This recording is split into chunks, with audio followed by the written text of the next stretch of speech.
muto aza na alliance na Nzambe ata bitumbe ye Nzambe odefendre ye. Muto aza na alliance na Nzambe, muto atambolaka na Nzambe ata bitumbe telemi ata balingi bakweyisa ye Nzambe akodefendre ye. Babeti yo pena mbasu ekoti te, balukeli yo babwakela yo maladi ya mpese ekokota te. Pourquoi?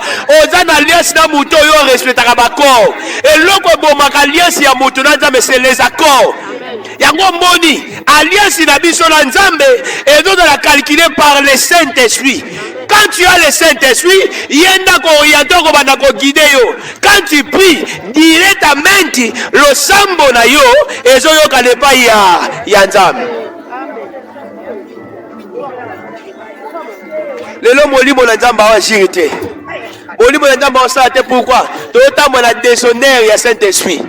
Molimo na Nzambe c'est comment étouffer kindumba kolula jalousie makambu ya mabele kibiso oyo tozo sala ezo permettre te na Saint-Esprit à agir abana ko opérer miracle poto longa bitumbu eteme biso na mosena moyi poto longa bitumbu bato basani ba bundisa biso.